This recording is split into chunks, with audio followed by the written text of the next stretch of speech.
সাত গোলের দুর্দান্ত লড়াইয়ে সিটিকে হারিয়ে শেষ আটে জায়গা করে নিল সৌদি ক্লাব আল হিলাল। দিনের শুরুতে ইন্টার মিলানকে বিদায় করে চমক দিয়েছিল ব্রাজিলিয়ান ক্লাব ফ্লুমিনেন্স। তবে দিনের সবচেয়ে বড় চমকটা তুলে রেখেছিল সৌদি আরবের ক্লাব আল হিলাল।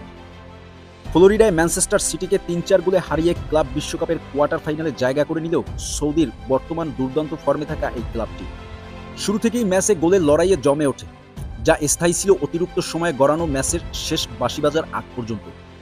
বল দখল কিংবা আক্রমণ সব দিক থেকে সিটিজেনরা এগিয়ে থাকলেও জয়ের হাসি হেসেছেন সিমন্স ইনজাগির দল। এই জয়ে ইউরোপীয় দলের বিপক্ষে এশিয়ান ক্লাবগুলোর টানা ২০ ম্যাচের জয়খরা কাটিয়েছে সৌদি প্রো লিগের এই দলটি। এমনকি আল হিলাল প্রথম কোনো এশিয়ান ক্লাব হিসাবে ফিফার আনুষ্ঠানিক কোনো টুর্নামেন্টে ইউরোপীয় দলের বিপক্ষে জয় পেল। মঙ্গলবার সকালে অরল্যান্ড সিটির ক্যাম্পিং ওয়ার্ল্ড স্টেডিয়ামে ম্যাচের ৯ মিনিটে প্রথম লিড নেয় ম্যান সিটি। ওই গোলে এগিয়ে থেকে প্রথমার্ধ শেষ করে সিটিজেনরা। দ্বিতীয়ার্ধের প্রথম মিনিটে গোল করে আল হিলালকে সমতায় ফেরান মার্কোস লিওনার্দো। পরেই আরেক ব্রাজিলিয়ান ম্যালকমের গোলে ২-১-এর লিড নেয় আল হিলাল। সাবেক বার্সেলোনা ফরওয়ার্ড ৫২ মিনিটে জালে বল পাঠান। ৫৫ মিনিটে আর্লিং হল্যান্ড শোধ করে দেন ওই গোল। ম্যাচ ২-২ সমতায় অতিরিক্ত ৩০ মিনিটে গড়ায়।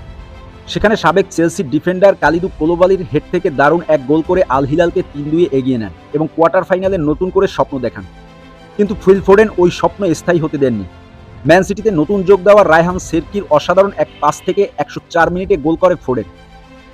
কিন্তু ১১২ মিনিটে ব্রাজিলিয়ান ফরওয়ার্ড মার্কোস লিওনার্দোর করা গোল শোধ করতে না পেরে শেষ পর্যন্ত বিদায় নেয় পেপ গার্দিওলার ম্যান সিটি।